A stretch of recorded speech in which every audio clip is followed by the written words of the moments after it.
Welcome, Danielle, to the Dating Intentionally podcast. How's it going? I'm great. Hi, Talia. I'm really happy to be here. Thank you so much for having me. I'm so excited. We became internet friends recently, and now we're working together on so many things. It's just, I absolutely love what you're posting everywhere, podcast, on your Oh, page, everything. stop it. I Yeah. thank you. I appreciate that. Yeah. I love what you do too. I think that I found you and was like, I'd like to be friends. I'd like to be friends with her. And right now we're making it happen. And then we also found out we lived with each other. We both studied film. We Yes. both kind of got married in the same time frame. It's East super, there's so Coast many. Yeah, Jews. There's exactly. there's a lot of synergy here, as they say. I love the internet. My first question that I ask everyone is what do you wanna be more intentional about right now? Or what are Wow. you being more intentional about if you already have one? Ooh, this is Yeah. great.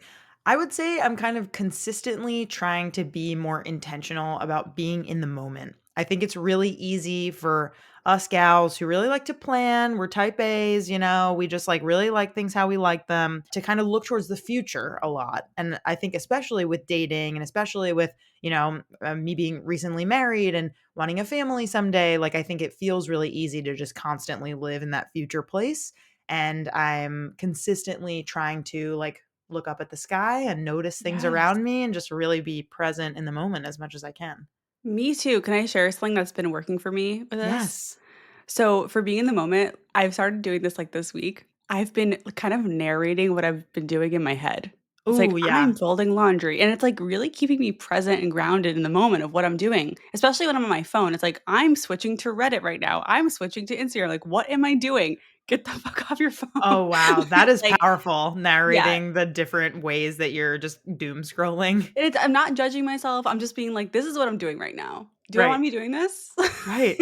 That is really smart. I think Yeah. it's kind of like a voice from above if someone was watching you saying what you Yeah. were doing. It's fun. I've kind of been enjoying that. It does bring me back to, it's like when at the end of the day where it's like, "What did I even do today?" It's like you're gonna Right. have less of that because you're like, "I am consciously sitting here with Danielle having a conversation." Yes. Yes, definitely. It feels very in the moment when I have catch ups with friends and when I'm kind of having conversations with people. I feel very present then. So this is us doing that. So thank you again. Yeah, amazing. So, just to give our listeners a little context, what made you wanna channel your time, your energy, your blood, sweat, tears into sex education? Great cue. I just can't think of another topic that I could think is more important, honestly. I think sex education is so all encompassing. It is everything. It is pleasure, consent, birth control, periods, relationships, mental health, and so much more. And I think that if everyone had good sex education, then the world would look very, very different. There would be, I believe, a lot less misogyny and sexism and racism and anger and less of an orgasm gap. There's just so much that can come from sex ed. And I think that because my mom is an OBGYN and I grew up kind of knowing how important, women's rights were, I would always say we talked placentas over pizza at the dinner table.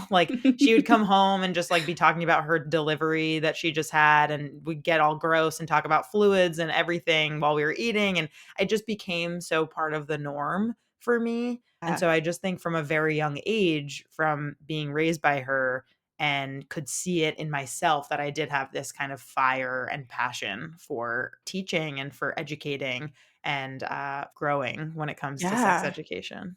How do you think that, upbringing with your mom and her work and everything affected your dating life and who you chose as a partner? Oh my God. I've never thought about that actually, the partner part. I mean, I think that my mom was really good about giving me the education and information kind of from a white coat perspective of here are the facts, and here's the It's a education. little comfier, I think, in a way. Yeah, I think that it's comfy and it's kind of clinical. I think it could be both at times.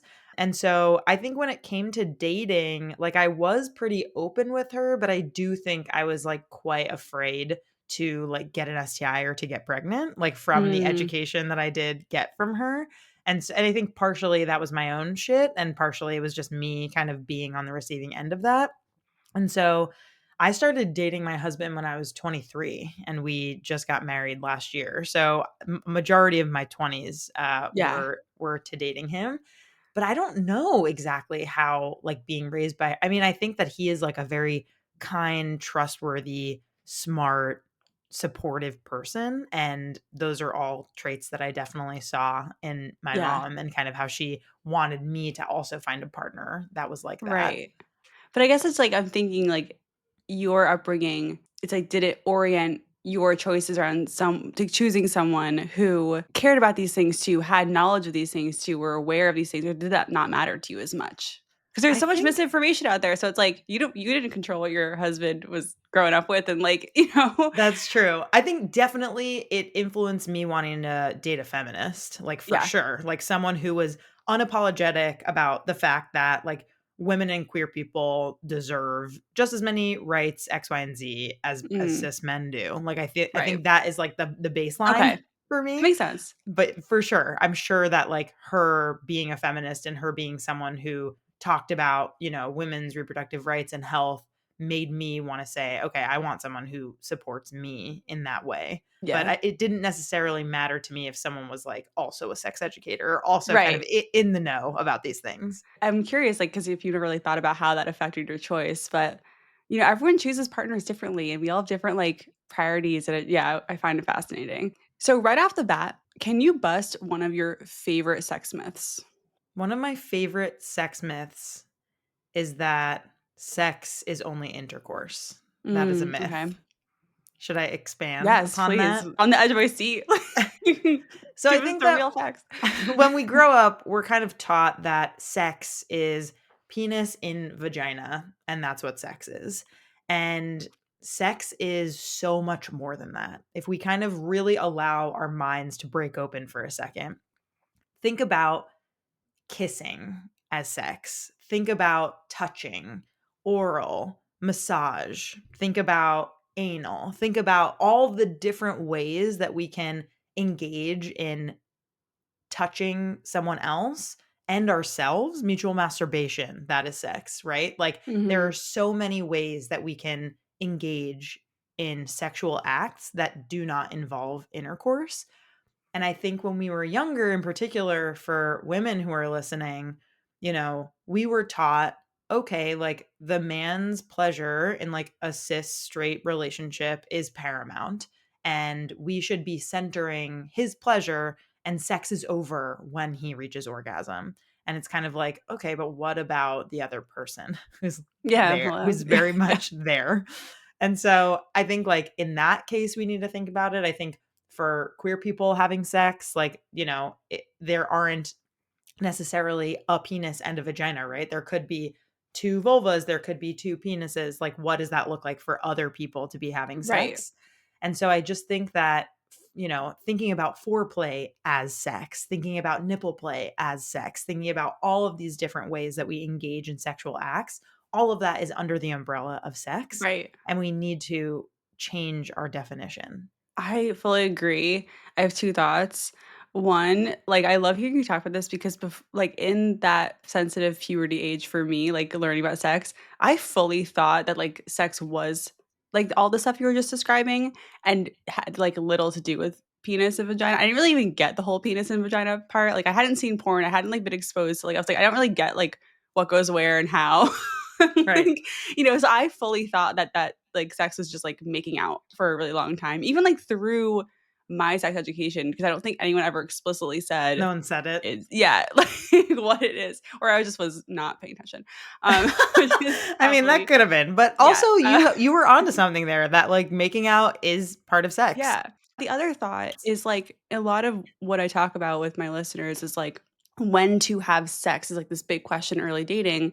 So when we define sex in the way your definition is, defining it, like, it's all the above, the whole question of when to have sex changes. Mm, So what do you think about that? It's like because it's like we have all these milestones in dating that we care about. It's like when you say I love you, when you have sex, when you ask to be boyfriend, girlfriend, partner, whatever. right, So like if sex is all the above, what's some advice for like thinking about this milestone and taking this step with someone? And when I say step, it's like the first thing that comes to mind might be intercourse, but like right, that step could be kissing. right, exactly. This is a great question because we're kind of like blowing up the entire thing here. So Yeah, we gotta come up with new answers. I right. think first and foremost, and this is kind of my answer for most things, is like you know your body and your mind best. And so like trust your instincts and your gut. Like sex with someone else, including, kissing, touching, inviting them home, like could be a thing you want to think about your own safety before Mhm. before you're thinking about this milestone, right? So like this is really completely up to you and the way that you engage with a partner. That being said, I think that there is kind of this misunderstanding that specifically for younger women, like, oh, don't be too easy and like don't sleep together on the first date or whatever. I Mhm. want to blow that up too. I think like that Yes. is kind of coded in slut shaming. And I think that we should be encouraging people to engage in pleasure if and when it feels good for them. And so if you were on a first date, does that necessarily mean that you're going to hop straight to intercourse? Maybe, maybe not. But maybe try kissing and see what that feels like. And then Right. try to understand, like, okay, do I have trust with this person to kind of continue sharing my body with them in different ways? Mhm.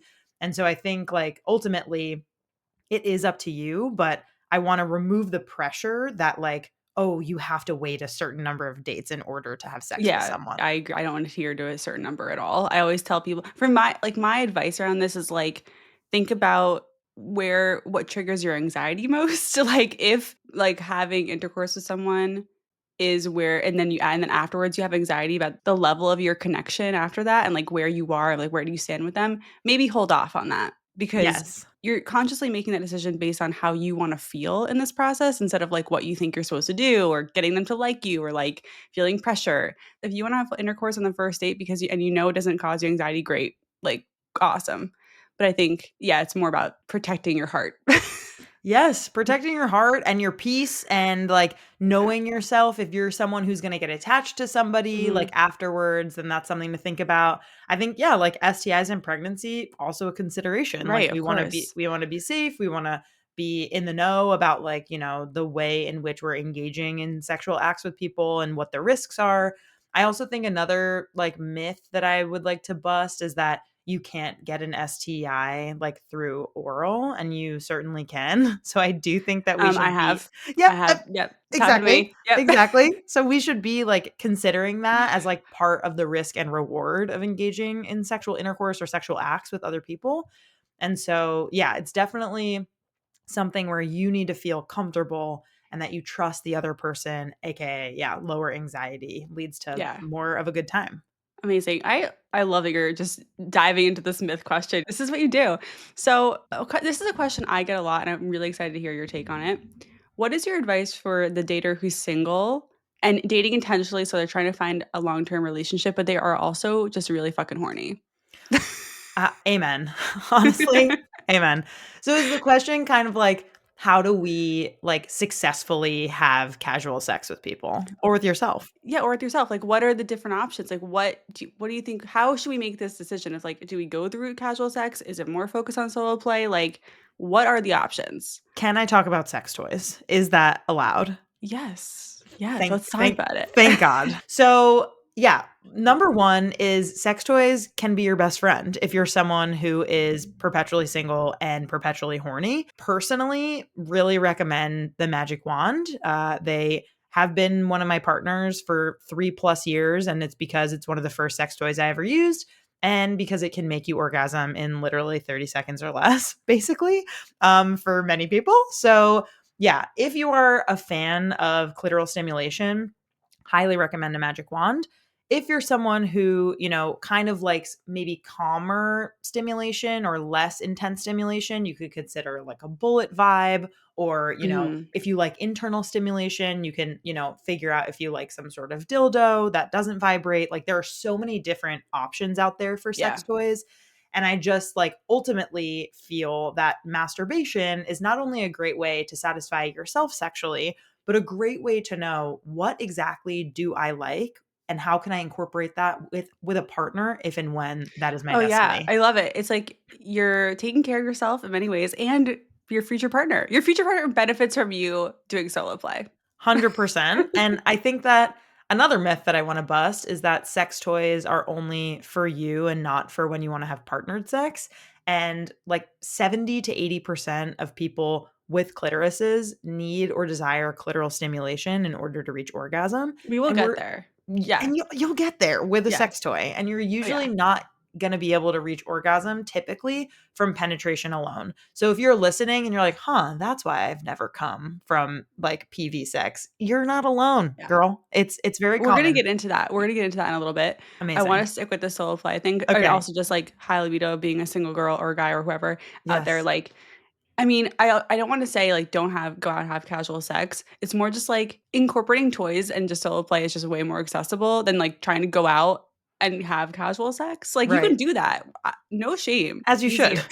It's just easier. It's the lower Yes. hanging fruit of Uh-huh. what you can do. I would say when I was single, I fully kept my toy in the shower, Yes. and it was just a daily thing. Incredible. It was That's a awesome. hack, honestly, is Yeah, keeping a toy in the shower because most days you're gonna take a shower, and yeah. that allows you most days to be like, "Oh, I don't need to clean this thing, it's already here." Put your conditioner in your hair, let Yep, it sit. exactly. It's Take like your 2 yeah, minutes, yeah, and, like, orgasm does not have to be your goal, right? Like, it's yeah. really important to recognize that you can engage in masturbation and solo play just for the hell of it and just to feel good and just to release some tension. There's so many positive health benefits to masturbation, and it's really, like, an understudied science, and right now, actually, Yeah, I was um gonna say understudied. Are you changing that? yeah, I actually am. So last year, I went to Magic Wand and said, I want to do a single subject longitudinal solo study, AKA a masturbation experiment.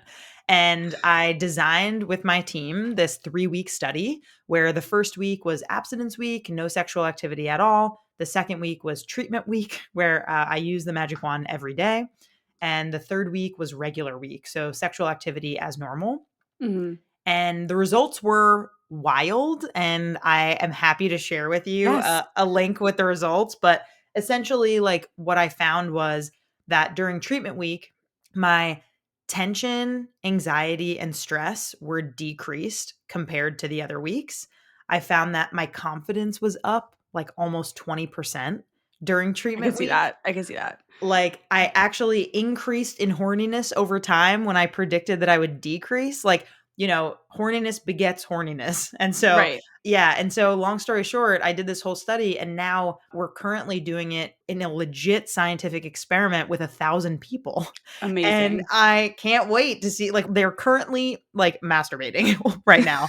And I can't wait to see what the results are with 1,000 people where we're gathering all this data in the name of science and research. Yes, that's amazing. I can't wait to see the results as well, and I just think it's so cool. I think it's so great. Like, this is not a studied thing. We need more Not information enough. on this. Yes, So, can you share some advice for the person who's maybe intimidated by toys and, like, wants to explore, wants to learn about what gets them off and what feels good? for What sure. could where do we start? Yes. So I would start with trying to figure out a few things, like asking yourself a few questions.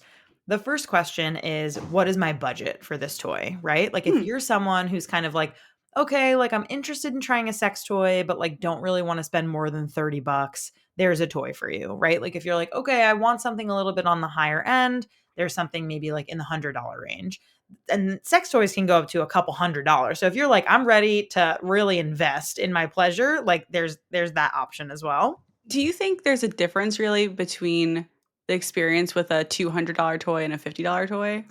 I think it depends on the brand because Okay. essentially there are a few brands out there that I highly recommend, and it depends on kind of like what the toy does, right? Like, if it's Mhm. a vibrator that has multiple settings and like it's so sleek and you like the design, like that might just be a brand thing, but a $30 toy can certainly get you off. It's also Right. just super dependent on the type of toy, right? Like, if you're someone who likes a suction toy that where you like air puffing on like the tip of the clit, like that's an Mhm. option.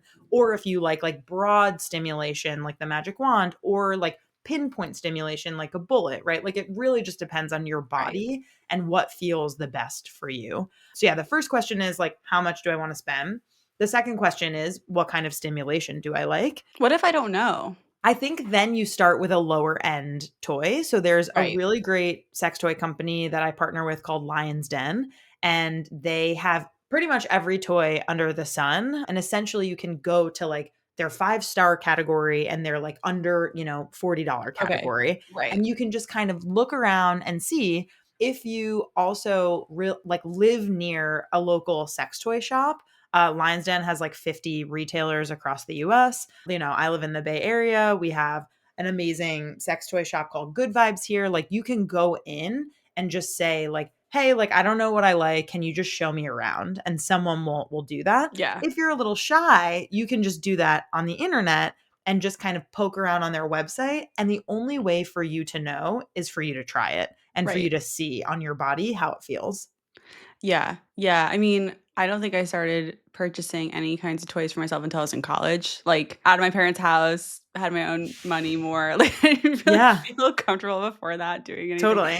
So, yeah, and I would say even now, like, as someone who, like, talks about it on a podcast to, like, thousands of people listening, I still feel weird going to a sex shop sometimes. Like, I still Totally. feel, like, a little awkward and shy, like, it's I mean, okay if yeah. you feel that way. Like Absolutely. We were taught to feel awkward, right? Like we were Right, not set up in our culture to feel comfortable talking about these things. And so, if you're somebody who really just wants to try something out, I would just recommend buying a few things and trying them and just see how they feel on your body. And you might want to use different toys for different purposes. Like if you right, know that you kind of just want to use something to warm up, that might be a great toy for that. The main things to really look out for are making sure that it has body safe material. So, like medical grade silicone is like what many vibrators are made out of. You don't want anything that's like jelly or, anything that is porous because essentially bacteria can seep into the toy and that can cause an infection. And so it's really important to not get unbody safe materials. And you also want to think about okay, if you're using lube, what's compatible mostly with silicone based toys is water based lube. Don't right. use a silicone based lube with a silicone based toy because, again, could cause the toy to break, cause bacteria, and could cause infection. I did not know So, that. yeah, so that's a good thing to know. So when would Um, you use silicone-based lube? with a partner or Just with the part okay. with Right, fingers, okay. with a different type of toy, like with a glass toy or a toy with a different kind of material. Got But yeah, I think like ultimately lube is an amazing addition to sex toys and we should all have like yeah. a sex toy that we like and a bottle of lube that we really like. Yeah, this is just a personal question for me because 'cause I'm Yes. just curious. When do you retire a sex toy? Great question. Because I feel like I'm like, I think I have, like, a collection of, like, a lot of that I don't even really use anymore, but it's like, I'm like, what do I do with this if I don't use it anymore, really? Yeah, I mean, if you're someone who has had a sex toy, let's say for over 5 years, and you have, everyone has their like box that they like shove in their closet or under their bed or wherever they put it, or maybe it's in your nightstand loud and proud. And I would every few years, every 5 years, go through that box and really take inventory of like, am I using this? If Yeah. not, you should probably just throw it away. If you really did like that toy and want to try to replace it, I think that's a good time to kind of do a little replacement of your sex Mhm. toys that you really enjoy. And then maybe you can treat yourself by buying like one to replace it and one new one and trying that out. Yeah. Okay, we've talked about, like, using toys solo, but what about when you're in the bedroom? I want you to just help listeners feel normal, like what you were saying earlier, it's like, it's normal to need them in the bedroom Yes. sometimes. Yes. Let this serve as your affirmation, your words of affirmation from a sex educator. Using sex toys with a partner is a perfectly great way to have pleasure. Yes. And I think that, again, we're taught this thing where, oh, if I can't reach orgasm without one, then that means that I'm a failure, or that means that my partner is going to be mad at me.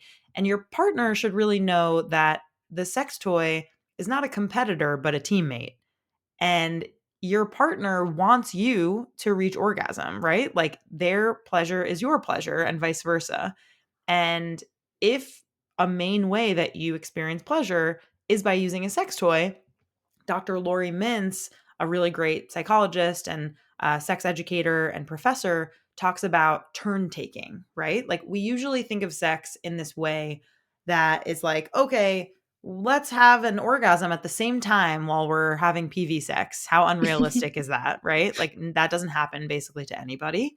And so instead, think about it as turn taking, where, okay, maybe we use a toy on me first, and then maybe I'll reach orgasm, and then maybe we'll have PV sex, or I'll touch you or give you oral or whatever, and then you'll have an orgasm, and vice versa, right? Like there are various ways that you can engage in sexual acts with your partner that can involve and should involve Mhm. sex toys. Yeah. Yeah, I mean, I think yeah, I mean, there is this feeling of guilt or shame bringing it in. It's like, shouldn't my partner be enough? Shouldn't my partner just like what their abilities and whatever else they're bringing to the table in the bedroom like be enough for me to experience pleasure and just like feel the way I want to feel? But sometimes like I don't know, I really had to get over this hump because now we use a toy probably every time we're having sex and I'm so glad that we do because it's a lot better for me. Like Yeah, and luckily my husband's all about it. Like he'll go in my drawer and be like, "Okay, let's use this one." Like, amazing. and it's great, and he's been adventurous and trying different ones and stuff too, because he knows, like, it really helps me even though, like, maybe he's not crazy about all of them. But, like Yeah, yeah. but he loves you and your pleasure, right? Yeah. And like, Yeah, yeah. I think the question of, oh, like, shouldn't my partner be enough? I think that does your partner's penis vibrate? Like, No. it's a completely different Hopefully not. sensation, right? If Yeah, it if does, if you they need go to the medical doctor. attention. Yeah, please go see someone.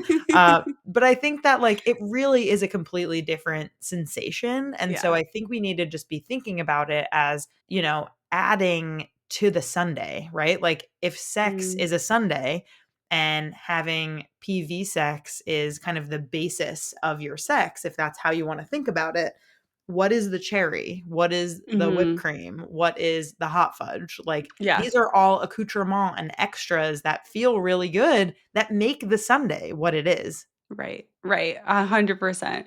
So, what's a good way or tip or approach to like talking about incorporating this? Is it like in the bedroom if you're not already? For the listener who knows this would be great, but is just feeling really shy or anxious about bringing it up.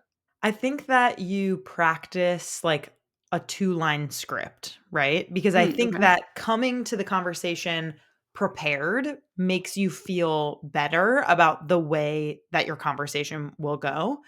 And so I think first, it's like a good thing to go to your partner at some point and kind of ask if and when they're free to talk about this. So, like, kind of preparing for the conversation by asking to make a plan to talk about it. Okay. Similar to other things that you might want to talk to your partner about, where in the middle of the day, maybe they're not free to talk about it or it's not the right setting. But maybe you go to your partner or you shoot them a text at some point throughout the day if you don't work in the same space. A lot of us work from home, a lot of us work, alongside our partners, but if you're someone who's away from your partner during the day, you could shoot them a text and just say like, "Hey, like I was just thinking about our sex life and like was feeling like super excited about it. I have an idea that I want to run Ooh, by you hot. I later." like that. Right? Yeah. So like make them feel like excited, like it's something that you've been thinking about. It's about pleasure, they're on your Yeah, mind. that's a flirty, spicy text. Yes, I like, like give it. give a little sext, and then more often than not, right, they'll be like, "Fuck yeah, I wanna talk about that," whatever Yeah. you're thinking. Then when you get in the conversation, you can say something along the lines of like, I've been thinking of like a new way that we can engage in pleasure together, and it involves a sex toy. What do you think about that? Like, really simple. Like, Yeah. let them have their reaction, right? Like, because they Right. also realistically were brought up in this culture of taboo and being scared and maybe feeling threatened, and like, let them have their moment, whatever their reaction is. And if they respond in a way that's like, "Hey, let me think about that," right? Like, totally cool, like, let's revisit this another time. If they respond in a way that says, "Yeah, sure, let's try that," then you're like, "Yes, let's give it a Yeah. whirl." Yeah. And in the off chance that they say something like, "No, I really am completely uncomfortable doing that. I'm not interested." Maybe like give it a beat and kind of try to explain to them in a way that what we've been talking about in this podcast of like, hey, like it's really important to me that we like think about my pleasure as well. Like I use these sex toys when I'm masturbating and it feels really good and I want to let you in on that, right? Like there are ways that you can kind Mhm. of explain a little further. And if they're still pretty resistant, I would probably table the conversation to another time and maybe just have a think as to, like, why exactly they're so resistant to you getting your pleasure. That can also just be a conversation of like, what does bringing a toy mean to you, partner who is Right. resistant? Just getting an understanding of that because it probably is something to do with the education upbringing Shame they or had and shame and just or like certain ideals, or it's not never in the porn they watch. Like what? Like it's right. just it's unfamiliar, it's weird or whatever to them. And that's something that you could potentially work through. It is that would be disappointing, a disappointing reaction. So to the men listening, if your partner is like, "Hey, I want to try this that will make me feel really good," and you're feeling weird about it, like, let's focus on the good part of your partner feeling really good, you know? Yes. Yes. Yeah. Ultimately, like, you should wanna make your partner feel pleasure, and your partner should wanna make you feel pleasure, and that's, like, kind of it, right? Like, Yeah. the way that that happens, it would be a different story, I feel, if this was about, like, a fantasy or a kink that, like, your partner would need some time to adjust to, right? But, Yeah. like, this is This 2025, is like, just sex toys, a vibrator. we gotta Yeah. get with the program here. Yeah. Like, it is an important part of many people's sexual pleasure, and there shouldn't be shame in it. Like, we really need to be talking about Yeah. it and making it a comfortable part of our sexuality. Can I share an experience with you? Please. Like, I've been with my husband for 2.5 years, and, like, he's the first partner I've ever had that I have not faked orgasms with, ever. I Yeah. love that you're talking about this. Yes, and I've talked about it a lot, but so we started off on a great foot with our sex life because of that, and so we've used toys all throughout our relationship so far, but one day I was like, "I really wanna try a cock ring," Yes. because for some reason that was not on my radar ever, and so I remember we, like, looked at cock rings together on Amazon, and earlier you were like, "If your dick is vibrating," it's like, "No, well, it can with this." It sure can. It can turn into a vibrator with this ring vibrator situation, so we were looking them together. They all looked really scary on Amazon. Like, I was like, "Wow, these all look really terrifying." Intense. Like, the shape, like, the design, I'm like, "I don't know about this." We got one and we tried it, and, like, the first time we tried it, I was like, "Where the hell has this been my entire life? How am I 31 years old and I did not know about this?" And I was Amazing. pissed. I was like, "No one told me. This is an amazing tool for people, for most women who can only orgasm through clit stimulation." Right. And it's like, obviously it feels so much better too when penetration's happening as well. It's like, Yes. yeah. So now we've tried a few of them. Some of them are work, some of them don't. But like, I'm just putting this out there, like, ladies, like, please try this. Yes, I love that you're talking And about this. men. I Yeah. was gonna mention this before when we were talking about different kinds of vibrators because I think with a cock ring, right, like, it's kind of implied it's either being used for a penis haver in masturbation or during PV sex, Okay. typically, or anal sex, right? Like, Right, all right. sorts of penis sex, and so I do think that, yeah, with cock rings, like, it is an important thing to think about of, like, how can we get that vibration on the clitoris while we're having PV sex? And a cock ring is Yes. a great way to do It's that. awesome. And I'm so glad that you found a few that work Yeah. for you. I also have, like, I will buy specific toys that I know I can easily hold in place while we're having sex. We don't always need that because I don't think he loves it. I don't think he loves the experience of having it on him. Yeah.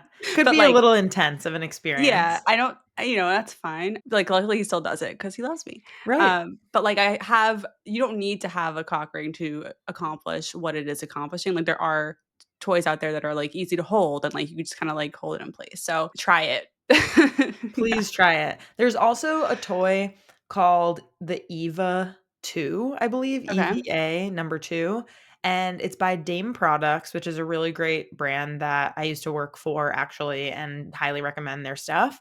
And it is like a little toy that has little like wings and you tuck it into the labia and it sits on the Oh, top of the cool. clitoris and it's a vibrator and it's meant to be used Right. during PV sex.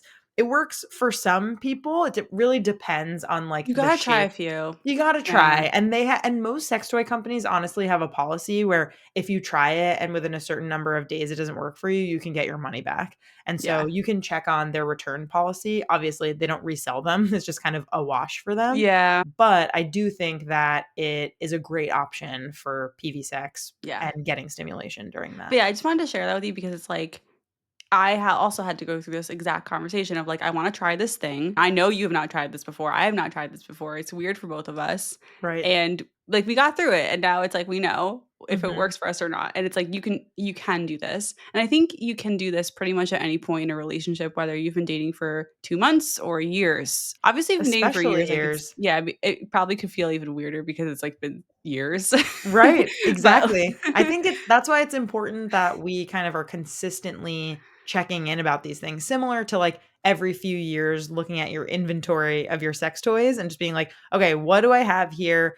Am I happy in my sex life? How can I communicate this with my partner?" And, like, figuring out the way that feels really good for us, or what does novelty look like? Like, all of these kinds of things. Like, I recently started working with this really great brand partner called Arya, Arya, yeah, I and saw that. they do this really cool thing where they send a box every month with goodies, but they also have a concierge, so it's a real person who you can So text, and cool. they'll send you, like, scenes, like, different themes to do every month, and it kind of takes the onus out of the partners to have to think like, "Ugh, I'm tired of, like, quote, spicing up my own thing. How do Right. I just, like, get someone else to do this for me?" It's like someone directing your sex life. Exactly, but it's a stranger and, Yeah. like, you They're not don't have watching. to see them, yeah, and so I think it's a cool concept, and, a lot of people, write into me being like, "Hey, like, I've been with my husband for 8 years, we, like, don't kiss anymore, we don't have any passion, like, how can I get it back?" And I think, like, the Mm. reason why we're missing it is because we're not talking about it with people,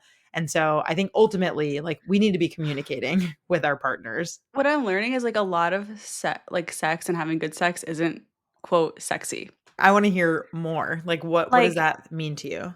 I mean, like, when you think of, like, what a kind of stereotypical idea of what sexiness is, and it's, like, mysterious, it's, like, sensual, it's, like, primal.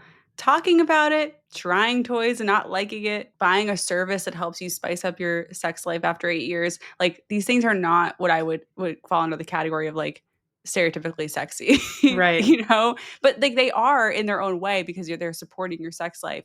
But I guess I wanna encourage listeners to, like, embrace the unsexy to make your life sexier, you Yes, know? like the Yeah, mundanity of what it's like to be talking about your sex life, because then it's the same conversation about consent, right? Like, right. "Oh, like, it's kind of awkward to have to be asking, like, 'Can I touch you here? Can I touch you here?'"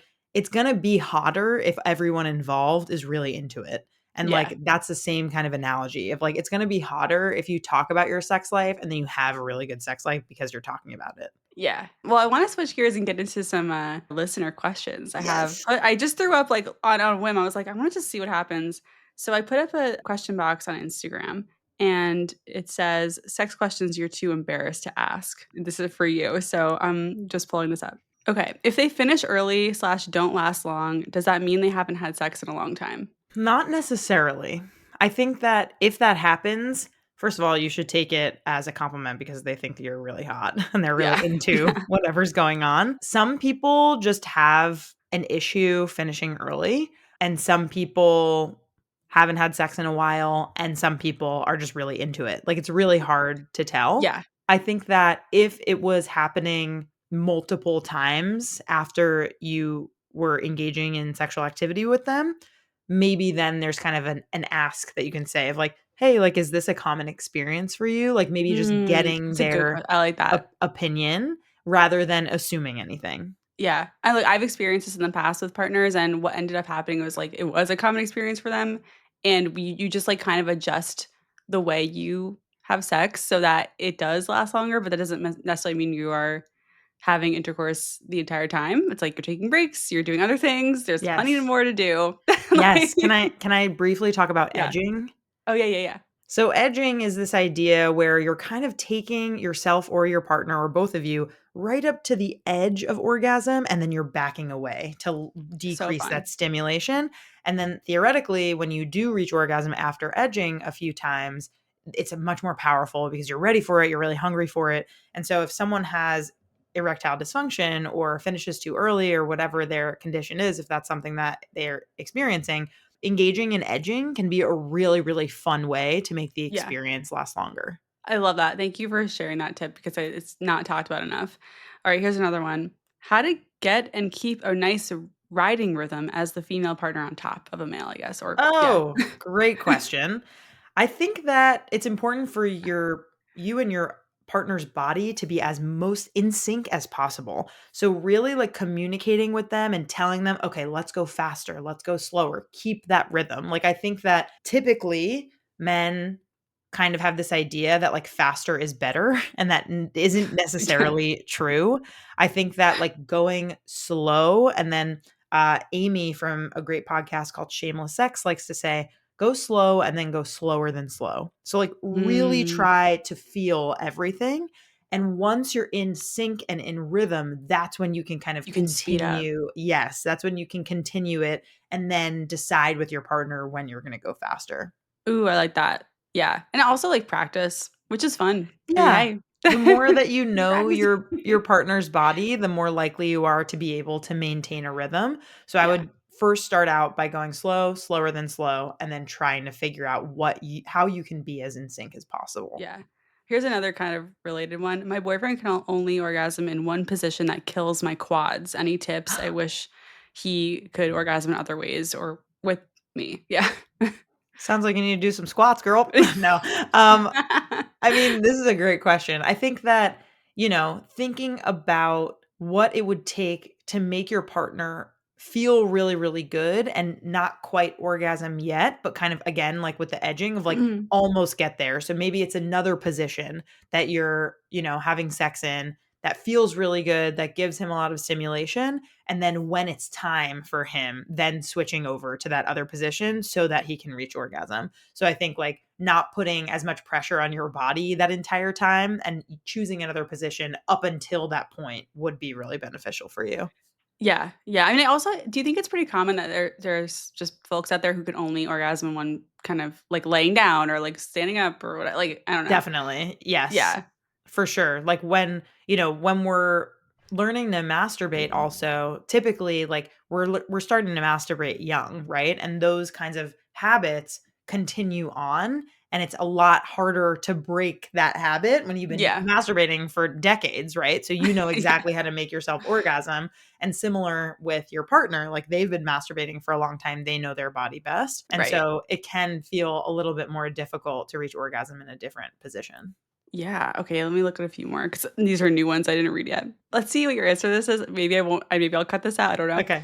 How to lovingly tell my female partner about feminine odor. Feminine odor. How to lovingly is this like a nice way of saying you think that she is smelly? Is this what this partner I is saying? guess. I think my first reaction to this is kind of like, is this just natural, like vaginal odor that you're talking Yeah. about? Because if it is, we got to get over that. Like, that's Yeah, yeah, because, yeah, that like, yeah, like the vulva and the penis have their own natural smells. So that's important that we don't right. kind of buy into this idea of like scented tampons and scented And, like, wash and like douching. Yeah, don't no. douche, by the way, like, it's Don't not do. not good for you. It can cause infection and is unnecessary, and so I think, like, if we're talking about regular schmegular Mhm. Yeah, vaginal odor, then we need to be cool about that and kind of yeah, unlearn some of the things. If we're talking about, like, general body odor, where, like, right, someone is not cleaning correctly, maybe we can have foreplay and sex in the shower. Like, maybe right. what does that look like for 2 people to be washing each other and to be, like, engaging Yeah. in touch in that way? I think that's a Um good way to be like to not say anything, but also like, is there an actual an issue here or am I just need to get over this? Like, Right. yeah, Yeah. yeah. I think it's really dependent on, like, what we're talking about, but I do wanna use it as an opportunity to say that, like, women in particular are told over and over again that they are smelly and that they need vaginal wash from companies over and over again, and we don't need that. Like, the No. vagina has an odor, you just need to wash it with water, and you can wash your pubic mound with very soft soap and water, and that's it. Like, that is the Right, only thing that you need. Like, the vagina is like a self-cleaning oven. Like, it will right, clean itself on its own. And so, if though, however, it smells kind of like sulfury or like rotten right. eggs, like you might have an infection. And so, like, that might be a good test to see. And if you have discharge that's kind of like yellow or green, Mhm. like you definitely want to go Gotta to go the get checked doctor. out. I have a friend, she's a comedian and a sex educator, and she has a song called Discharge, and she goes, "If it's clear and it's white, nice. If it's yellow and it's green, go get it checked out. Clear and it's white, nice." So that's how I remember It's my so funny. discharge information. Her name is Melissa Stripe. You should Oh my go look her god. up. She is Yes. the big Lissa on Instagram and Oh my TikTok. She god. is hysterical. Highly recommend. So anyway, Thank you for yeah, that. of course, anytime. Okay, here's another one. I feel like I ruined my sensitivity using my vibrator. I can't even make myself finish anymore. Tips. Every body is different, and I don't want to kind of perpetuate a myth that is common that using a vibrator at all will decrease your sensitivity, because there's no research that shows this. And as I had said in the beginning, every body is different and you know your body and mine best. So if you're somebody who's using a vibrator every day or multiple times a day, or your vibrator is particularly strong, you might want to back off from using that for a couple of weeks and try just using your hand and see what that's like in Yeah. order for you to reach orgasm. And you might want to switch up your vibrator so that it might be a little longer. It might take a little longer for you to be able to reach orgasm. I So, definitely experienced that before where it's like, oh, I feel like after using my vibrator a lot, it would be really difficult to reach orgasm with my hand. So I will take a break and like I'm like, okay, I gotta go manual for a little bit. right. Yeah. Yeah, I think that that can happen, and it should dissipate like after you've been taking a few weeks off. But again, if it's something that you're feeling concerned about or feeling like you're in pain, like I definitely Mhm. recommend seeing a gynecologist, seeing potentially, if Right. it's something that's mental, like considering a sex therapist, if it's something that feels muscular, like seeing a pelvic floor Mm. PT, like there are Mhm. people who can help with that. Right. Yeah. This is great. These are great tips. Okay. Is it okay if a male 29 needs additional physical stimulation to get hard? Additional physical stimulation. What does I this mean, do you yeah. think? Do you think like a hand? Yeah, that's what I'm thinking. It means touching somewhere else on the body somewhere to get erection. That is absolutely normal. Yeah, that's Yeah, normal. don't Yeah. you worry. That Yeah. is totally normal, and yeah, I feel like that's quite common for people. So, Yeah. and yeah, don't feel embarrassed or shame about that. Yeah. Okay, here's one. Maybe this is a myth related one. Is the G spot real in women? This is a really great question because I don't have a particular clear answer. There are Ooh. some people who say that the G spot is real. Yes, it exists. Yes. If you put your fingers kind of up the vagina and make like a come here motion, you will kind Right. of reach it on that wall of the vagina. I think the question though is whether or not G spot stimulation is actually just clitoral stimulation, because the Right. clitoris, I have a little model. Oh, One yeah, let's second. see it. And yeah, you should be watching this on YouTube because 1, it's great, 2, we have this visual of a model. Oh, there it So is. this is the clitoris, and we typically just think of the clitoris as this little tip that kind of Yeah. comes out here. But there's this whole network of these nerves, and the clitoris kind of expands with blood when we get aroused.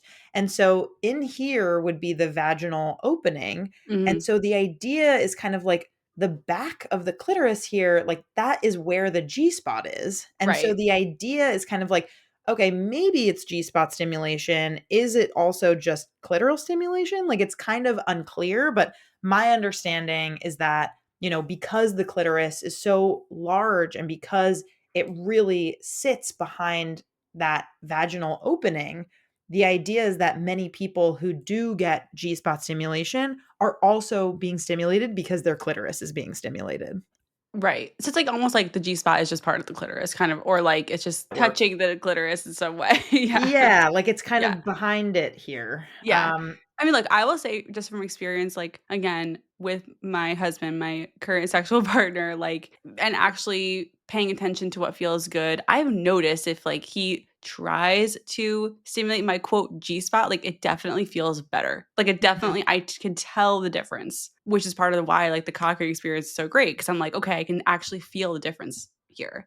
Mhm. But it's like, yeah, kind of like, doesn't matter what we call it, what feels Right. good. Yeah. Yeah, I think, like I mean, actually, do you mind if I, like, pull up an article for, like, the Yeah, latest information on here? let's get nerdy. I love it. Let's get nerdy. Okay, I'm gonna read from Wikipedia really quickly Oh, okay, love because it. Wikipedia's got what we need. Okay, so the G spot, it's named after a German gynecologist. Ernst Grafenberg is the G Ooh. spot, is characterized as the erogenous area of the vagina that, when stimulated, may lead to strong sexual arousal, powerful orgasms, and potential female ejaculation. It is typically reported to be located 5 to 8 centimeters or 2 to 3 inches up in the front anterior vaginal wall between the vaginal opening and the urethra, and is a sensitive area that may be a part of the female prostate. We can get into that in a second if we want. But the existence of the G spot has not been proven, nor has the source of female ejaculation. Although it's been studied since the 1940s, disagreement persists over its existence as a distinct structure, definition, and location. The G spot may be an extension of the clitoris, which together may be the cause of orgasms experienced vaginally. Last thing, sexologists and other researchers are concerned that women may consider themselves to be dysfunctional if they don't experience G spot stimulation, and emphasize that not experiencing it is normal. So again, we're kind Thank of you, Wikipedia. yeah, Thank thank you you, for Wikipedia. normalizing. Yes, we're kind of still discussing, I guess, the G spot. More research is needed. Yeah, I mean, I love again, you are such an educator. I love it. You're just like, let's get the information, let's get the article. I really Yes. appreciate this entire conversation. I learned a lot talking to Oh, you in this 1 good. hour. I'm so Yeah, glad. I learned several things. So my last question for you is, what do you want to see more of in dating? Pleasure for the sake of pleasure. I think Yeah. that we get so wrapped up in our bodies and how we look and if the other person likes us, and I think that the world would be a better place if we just had more enjoyment and more pleasure of each other and of ourselves. Beautiful. Danielle, where can we get more of you? Oh, great question. You can find my podcast, Sex Ed with DB, wherever you get your podcasts. And right now, as you know, we're doing a fun series called Rom Com Vom, which you're going to be featured in, which I'm so excited Yay. about. Where in every episode, we take a beloved rom com and go under the covers with it. We strip away its hidden toxic messages and rewrite the script on love and sex. So I'm very excited about that series. If you're interested in hearing that, just type in Rom Com Vom wherever you get your podcasts. And you can find us on Instagram at Sex Ed with DB podcast and on TikTok at Sex Ed with DB. Amazing. Thank you so much. This is so fun. Thank you. Thank you for having me.